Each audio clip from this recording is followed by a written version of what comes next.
당신 학습 플래너 루미쌤입니다. 저번 영상에서는 루미쌤이 편입에 대해서 알려드렸었는데요. 오늘은 대졸자 전형이라고 불리는 전문대 신입학하는 방법에 대해서 알려드리려고 합니다. 학점은행제로 편입도 정말 많이 진행하시지만 못지않게 이 대졸자 전형도 정말 많이 진행하고 계신데요. 전졸자 전형, 졸업자 전형이라고도 하는데 혹시 들어보신 적 있으신가요? 아무래도 간호학과나 물리치료학과 혹은 전문대에만 개설되어 있는 특수 전공을 희망하셨던 분들은 한 번쯤은 들어보셨을 만한 과정인데요. 학점은행제로 진행했을 때 편입만큼, 아니 편입보다 더 효율적으로 대학교에 입학할 수 있는 대졸자 전형, 지금부터 같이 알아보시죠. 루미쌤. 대졸자 전형은 말 그대로 대학을 졸업한 학위가 있으신 분들이 전문대에 새로 입학을 하기 위해서 지원할 수 있는 입시 전형이에요. 대학 학위가 있어야 지원을 할 수 있기 때문에 최소한 2년제, 3년제의 전문대 혹은 4년제 졸업 학위가 있으셨을 때 지원하실 수 있습니다. 다만 신입학 전형이어서요, 편입과 다르게 전문대 1학년부터 진학하게 되십니다. 이제는 지겨운 질문, 그렇다면 고등학교 졸업자는 지원할 수 없는 전형인가요? 여러분 대답 아시죠? 아닙니다. 학점은행제를 통해서 할 수 있습니다. 학점은행제는 고등학교 졸업자 이상은 누구나 진행할 수 있고, 중퇴한 대학 학점이 있으시다면 이를 활용해서 대학 졸업 학위를 새로 취득하실 수 있으니까 중퇴자든 고졸자든 누구나 진행하실 수 있으시죠. 대졸자 전형을 위해서 학점은행제는 보통 1년 과정으로 많이 진행을 하시고요. 늦어도 2년 과정이면 충분하세요. 자, 그럼 여러분 여기서 궁금하신 거 있으실 거예요. 그렇다면 대졸자 전형을 지원하기 위해선 무엇을 준비해야 하는 걸까요? 대졸자 전형 지원을 위해 학위가 있어야 된다는 건 알겠는데 어떤 기준으로 합격을 할 수 있는 걸까요? 대졸자 전형의 최대 장점입니다. 대졸자 전형은 학위 말고는 따로 준비하실 게 크게 없으세요. 그러니까 이걸 다시 해석해보면 학점 평점, 즉 성적만 잘 받으셔도 99%는 합격이신 거예요.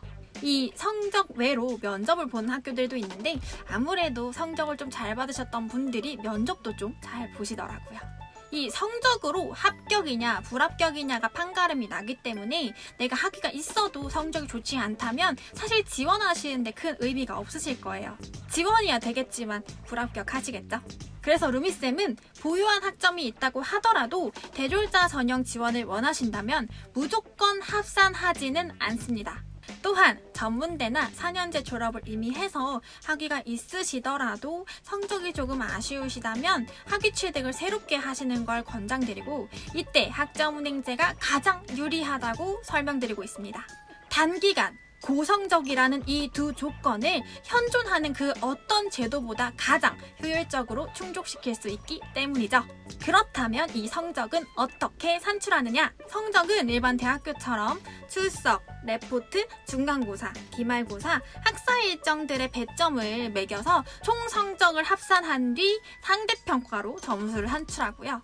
학점은행제 교육원 또한 대학교가 많은 것처럼 그 수가 많고, 따라서 학사 일정의 기간도 학사 일정의 내용도 모두 다릅니다. 수행해야 되는 기간이 매우 많거나 수행해야 되는 기간이 매우 짧거나 시험 문제 출제율이 매우 낮다면 어렵겠죠.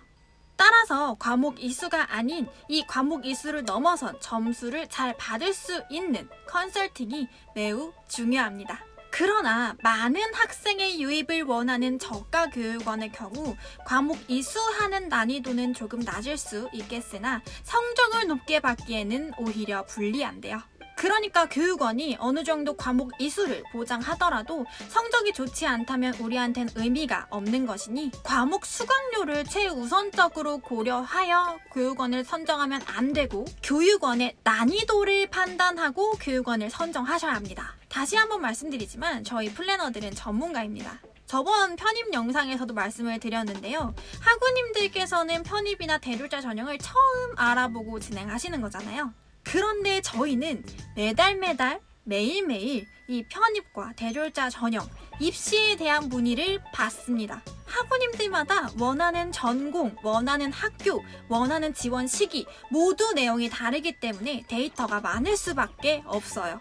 조금 더 섬세하게 진행을 해주셔야 합니다. 그런데 요령 없이 진행하신다면 시간과 에너지 2배로 들어가시겠죠.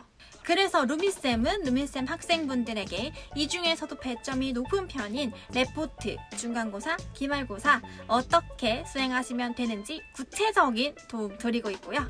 자, 여기서 잠깐! 플래너 없이도 좋은 성적 받으실 수 있습니다. 다만 절대 쉽지 않으실 겁니다. 학습 플래너의 지원을 받지 않고도 대졸자 전형에 성공하는 학생분의 비율이 매우 낮습니다. 없진 않을 거예요. 다만 이분들은 대졸자 전형에 대한 정보가 매우 많으신 분들이실 거예요. 예를 들면 학자운행제로 대졸자 전형을 준비하시면서 병행하실 경제활동 같은 부수적인 상황이 없으신 경우, 따라서 오로지 공부만 하실 수 있는 경우 때문에 대졸자 전형에 대해서 저만큼이나 공부를 많이 하실 수 있으신 분들이셨을 거예요. 그렇지만 우리 학우님들 바쁘시고 소중하시기에 루미쌤이 도와드립니다. 감히 말씀드리는데 루미쌤과 함께 하시면 이 높은 성적을 받는데 최소한의 에너지로 준비하실 수 있으실 겁니다. 도대체 이 학습 플래너라는 사람들이 어떤 도움을 주는지 궁금해서 알아봤더니 관리도 안 되고 연락도 안 되고 성의 없는 플래너들이 많다고 하니까 도대체 누구와 과정을 진행해야 할지 겁이 많이 나셨죠? 학습 플래너들이 해주는 관리 자체도 교육원마다 천차만별이겠지만 같은 교육원이어도 이 플래너란 사람들의 역량 차이는 분명히 존재합니다. 루미쌤이 이 영상을 찍는 이유입니다. 제가 루미쌤 이름 걸고 제 얼굴 걸고 여기서 말씀드리는 만큼 정말 자신 있습니다. 자, 여러분, 인생이 걸린 큰 마음 먹고 진행하는 과정인데 이런 상황 때문에 마음고생하시면 큰 낭패를 보실 수 있으니까요. 꼭 유의하시고 잘 선택하세요. 카톡이나 문자에서 절대 끝내지 마시고 전화라도 꼭 해보시고요. 방문 상담이 가능하신 상황이라면 이 방문 상담도 꼭 고려해보세요. 루미쌤. 자, 오늘은 대졸자 전형에 대해서 루미쌤이랑 함께 알아봤는데요. 대졸자 전형 매우 단순합니다. 성적이 가장 중요하다. 그리고 저 루미쌤은 이 성적 관리를 위한 컨설팅, 케어, 정보력에 매우 자신이 있다. 자, 이해가 안 되시는 부분 있으시면 언제든지 루미쌤 톡이나 아래 댓글로 문의 남겨주세요. 오늘도 함께 해주셔서 정말 감사합니다.